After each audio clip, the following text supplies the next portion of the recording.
Olá, sejam bem-vindos ao Narrativas Fantásticas, o seu podcast voltado para histórias do gênero fantástico, seja na literatura, cinema, quadrinhos ou TV, sempre com um foco especial na produção independente. Hoje, tenho o prazer de receber no podcast um amigo de longa data e parceiro na luta para produzir conteúdo. Seu nome é Luiz C. Braga, mas ele também publica sob o pseudônimo de Celder P. Silveira. Antes de seguirmos para a entrevista, peço que divulguem o podcast em suas mídias sociais e que nos sigam no Facebook, Instagram e YouTube. Não deixem também de assinar nosso podcast na plataforma de sua preferência: YouTube, Castbox, Spotify, Stitcher e SoundCloud. Sem mais delongas, vamos para a entrevista. Seja bem-vindo, meu amigo. Comece pela questão que sempre me intrigou. Qual o motivo de usar pseudônimo em suas obras? Eu tenho duas linhas de escrita que eu gosto muito. Gosto de thriller de ação e eu gosto de ficção científica. Então, quis, com a criação do pseudônimo, tentar fazer linhas diferentes. Então, o Celder P. Silveira seria a marca para escrever ficção científica. E a LC Braga, que seria o meu nome artístico, seria para fazer a parte de thriller, de ação, dramas e tudo mais. Interessante, boa ideia. Poderia nos falar sobre como surgiu o seu interesse por histórias, especialmente as do gênero fantástico? Desde que eu era pequeno, eu sempre acompanhei séries de ficção científica como Logan's Run, Star Trek, Robocop. Eu sempre gostei desse misto de tecnologia com um pouco de fantasia.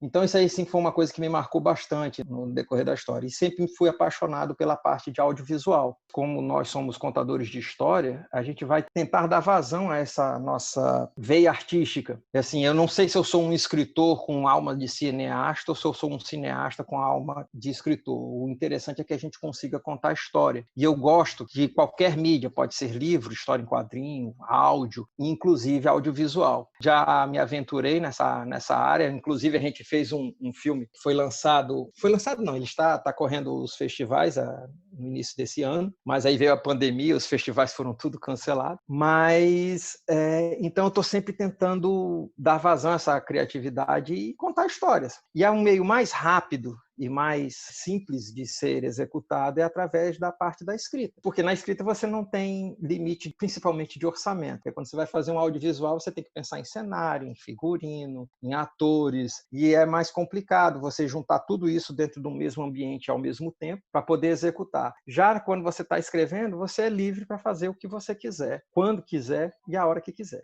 De fato, como eu sempre digo, a história é o mais importante. Não importa tanta mídia, seja quadrinhos, literatura, cinema, TV. O importante para a gente é criar histórias. E falando sobre isso, os seus contos, eles transitam entre ficção científica, suspense, drama e até regionalismo. Sobre qual destes gêneros você prefere escrever? Nos fale um pouco de suas obras. Eu gosto muito de thrillers de ação. Então, sempre que possível, eu tento colocar um pouco de ação dentro das minhas histórias. Mas confesso também que a parte de ficção científica é sempre mais interessante para mim. E eu tenho uma paixão por viagem no tempo. Eu adoro essas histórias de viagem no tempo. Se fosse possível a gente consertar erros do passado, às vezes a causa do que você quer evitar é justamente a consequência do que você fez. Então eu gosto dessas tramas, desses rolos, desses nós dentro do tempo. Então a primeira história que eu escrevi, que publiquei, foi o Projeto AMX. Ele está disponível na Amazon. Ele tem um fundo histórico verdadeiro. Na história do AMX vai falar sobre a entrada do Brasil na Segunda Guerra Mundial. E eu acho assim bem interessante quando você dá uma explicação fantástica para uma coisa que aconteceu de verdade. Você fica na dúvida. O que será que realmente aconteceu? Será que foi aquela história oficial? Ou será que é essa história contada de maneira fantástica? Eu sou muito atraído por esse tema. Assim, de fato, quando você dá um embasamento histórico a um enredo, esse enredo, por mais fantástico que seja, acaba se tornando realista, digamos assim, né? Exato. E quanto à sua rotina de escrita? Você tem uma rotina de escrita? Eu já tentei ter uma rotina de escrita, confesso que é complicado. A minha vida ela não possibilita eu ter uma rotina de escrita, que seria muito interessante. Chegar em casa, jantar, aí tomava um banho, sentava ali e começava a escrever. Não, eu não consigo fazer desse jeito, porque sempre acontece alguma coisa no meio do caminho. Atualmente eu estou fazendo uma faculdade, eu trabalho manhã e tarde, faço faculdade à noite. O pouco tempo que eu tenho, eu vou tentar fazer justamente o que me dá prazer, que é a parte de escrever. Mas a vida ela não nos permite isso. Então, o que eu faço para poder conseguir escrever? Eu não fico dependente da tecnologia. Eu não preciso ter um computador para poder escrever. Eu estou sempre levando um caderno, juntamente com uma caneta ou um lápis, e sempre que possível eu paro e começo a escrever ali mesmo. Pode ser no sofá da sala, pode ser no meio da rua. Então, eu estou sempre levando material de anotação para poder escrever, porque como é que funciona o meu método de escrita? Eu escrevo as histórias no caderno, de maneira bem analógica mesmo, e depois que eu termino de escrever a história, eu vou passar essa história a limpo no computador, porque fica muito mais rápido, porque você já está com a história pronta, começa a escrever, começa a passar a limpo, e no momento que eu já estou passando a limpo, eu já estou fazendo uma revisão. Eu já percebo que eu comi algumas palavras, eu já percebo que tem uma construção mais interessante daquela frase, e aí eu vou fazendo. Terminado essa parte de passado a limpo, eu imprimo a história e eu começo a fazer uma leitura depois de umas 2 semanas. Faço uma leitura para poder verificar o que está errado, o que está acontecendo ali. Aí eu começo a ver novos erros. Feito essa segunda versão, que eu já faço a correção, é que eu sinto que ela está pronta, não pronta para ser publicada, mas pronta para ir para os nossos leitores beta. Aí eu mando para os leitores para eles poderem dar essas opiniões, saber como é que está a situação, e aí eu faço a nova revisão, faço a nova estruturação para poder depois publicar.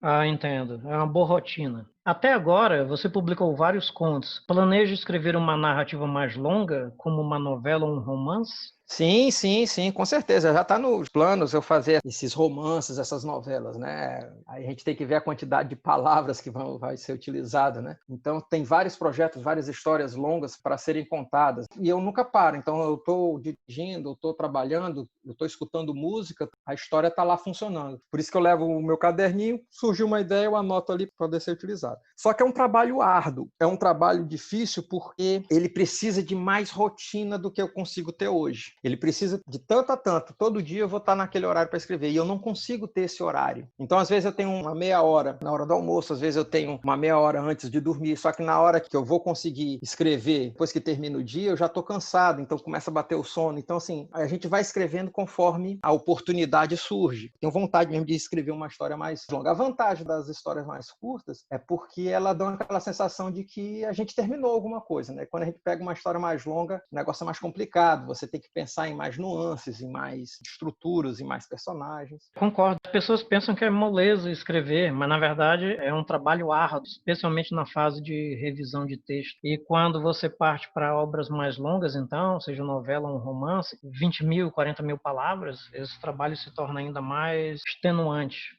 E 20 mil, 40 mil palavras não é nem chega a ser uma coisa longa, né? Ela é uma coisa mediana, né? Até 15 mil palavras, considerado curto, né? Agora de 15 a 40 mil é uma coisa mediana. Seria uma novela. De 40 mil em diante seria um romance. Exatamente. E aí começa a coisa a complicar, né? Você começa a pensar assim, não, tem esse personagem, tem um outro, e que o troço começa a crescer e você tem que desenvolver essa estrutura. Exato. Você publicou suas obras de forma independente na Amazon. O que acha do sistema de autopublicação? Eu acho interessante porque você tira os intermediários, eu acho muito bom nesse sentido, mas eu sinto falta de um apoio em relação ao marketing. A gente precisa fazer marketing, porque, na verdade, quando você coloca dentro da Amazon, você é mais um. Aí a gente precisa ter destaque. Como é que a gente faz para poder ter esse destaque maior? Porque, apesar de alguns contos lá eles estarem bem avaliados pelo pessoal que já leu, eu não consigo ter a visibilidade interessante, né? Então, assim, eu acho importante porque essa forma de você escrever, de você publicar, que é através do digital, não é o futuro não, já é o presente por conta de custos, mas nós temos um problema, que é a questão da visibilidade. Como é que a gente faz para poder ter visibilidade? Eu acho que essa é a grande chave, de como é que a gente faz para que os nossos leitores consigam chegar nas histórias que a gente escreve e publica. De fato é um grande desafio, não só para os independentes, como até mesmo para grandes empresas, grandes editoras, grandes produtoras de filmes. A concorrência é grande hoje, a atenção do possível leitor está dispersa entre literatura, Netflix, jogos, quadrinhos. É uma dificuldade grande. Eu diria que não só a questão da divulgação, como também de uma leitura crítica de alguém para fazer um bom trabalho de edição no texto. As dificuldades são grandes. O que inclusive me leva a, você já até já respondeu, a minha próxima pergunta pergunta: quais as dificuldades que enfrenta como autor independente? Como eu já disse, assim, a principal dificuldade é você conseguir ter visibilidade. Hoje em dia, você precisa ter mídia, você precisa ter canal no Facebook, no Instagram, no Twitter, podcast, no Spotify. Você tem que estar em várias plataformas ao mesmo tempo para você estar sendo visível. A questão é, como é que você, autor independente, consegue escrever, editar e botar tudo isso dentro das mídias sociais? As editoras tradicionais, elas já até fazem isso pelo autor. O autor dá uma ajuda, porque ele aparece, ele faz os seus eventos e tudo mais. Não agora nesse tempo de pandemia. Inclusive, fica em casa. Mas as editoras, hoje em dia, elas não apostam, elas não querem ver, elas já querem ter a certeza de que vão ganhar. Como elas não apostam, fica tudo por tua conta. Então, você tem que se fazer ser visível. E como é que você vai fazer isso se você tem que trabalhar? Porque ou você trabalha, ou você cuida da tua mídia social, ou você trabalha ou você estuda. É uma complicação em relação ao tempo. Como você vai fazer isso? E aquela história, você tem que pagar as contas, né? Tem que se manter, tem que manter a família. E a gente sabe que a literatura é algo que, se for dar um retorno, é a muito longo prazo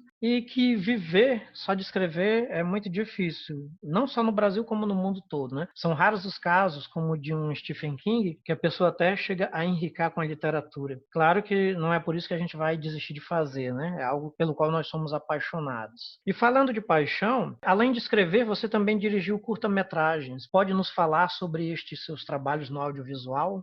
Como eu falei no início, eu gosto muito de trabalhar no audiovisual. É uma grande dificuldade, ainda mais no Brasil, você conseguir produzir um vídeo. Então, muito tempo atrás, eu tentava pegar os projetos e botar ele para frente, mas sempre faltava dinheiro. Consegui placar um projeto e ele acabou ganhando um prêmio que visibilizou uma produção, que ele está até no YouTube, que é A Tecnologia Aproxima o Ser Humano. Baseado nesse Tecnologia Aproxima o Ser Humano, eu consegui fazer mais dois, que é o Tolerância e o Ajuste Sua TV. São duas pequenas brincadeiras, mas que são bem interessantes. E agora, recentemente, consegui, graças a você, inclusive, que você participou, né? Foi o nosso diretor de fotografia, fazer o Morte ao Vivo, que é para ser uma coisa bem curta, né? É um cenário só. E aí a gente faz e conta uma história, justamente falando sobre as mídias sociais, sobre como é que está essa questão. E é muito gostoso, porque é uma história que o grande lance, tanto da história em quadrinhos quanto o audiovisual, é que você tem uma história que ela está no papel. E a partir do momento que você consegue transformar aquilo ali numa imagem, é como se ela ganhasse vida.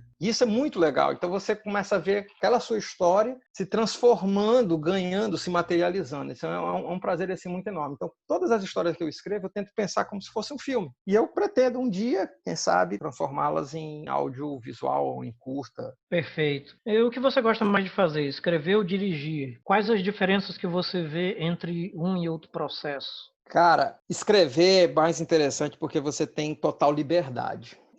Você não tem limite com nada, né? E ao mesmo tempo isso é altamente desafiador, porque se você não tem limites, quem está limitando é você, então é uma coisa bastante desafiadora. Mas quando você está como diretor, também é interessante, porque você está querendo transformar uma ideia numa imagem, seja ela estática ou em movimento, mas você quer transformar aquilo ali numa imagem, você quer materializar aquela história. E com isso você vai ter alguns limites dados pela própria realidade. E aí cabe a sua capacidade de adaptação, de transformar. O que você pode fazer para manter a estrutura narrativa que você tinha pensado, só que não vai ser daquela forma. É como, por exemplo, você queria usar uma limousine, mas você não tem uma limousine. Mas será que se você trocar por uma SUV, que seria mais barato do que um aluguel de uma limousine, funciona? Então a gente vai ter que usar. Então a gente tem que se adaptar a questões de objetivo da história, com o orçamento da história, com o tempo que você tem, como é que você vai arranjar todo mundo. Então, assim, é uma coisa assim, muito de administração. Você tem que virar um gerente, um administrador para poder tomar as decisões certas e confiar no trabalho de pessoas, né? Porque, por exemplo, quando você vai trabalhar como diretor de fotografia, você pode te dizer o tom, mas a operacionalização da direção de fotografia vai ter que ficar na cargo do diretor de fotografia. Então, ele que vai decidir como é que vai ser a melhor forma de executar isso. Mas você diz o tom. Então, é uma coisa assim, ao mesmo tempo que você tem que dar liberdade para quem está te ajudando, mas ao mesmo tempo você tem que fazer com que todo mundo se encaixe dentro da visão que você tem como diretor. As duas formas de você contar a história, tanto a escrita quanto a de diretor, elas são muito desafiadoras. Eu não poderia dizer assim, não, é melhor uma ou outra. Não. Escrever é muito mais interessante no sentido de que você tem qualquer liberdade, mas, ao mesmo tempo, você transformar aquilo numa materialização é um outro tipo de desafio, que também é interessante. entende? Então, assim, não tem como você chegar a dizer assim, é melhor um ou melhor o outro.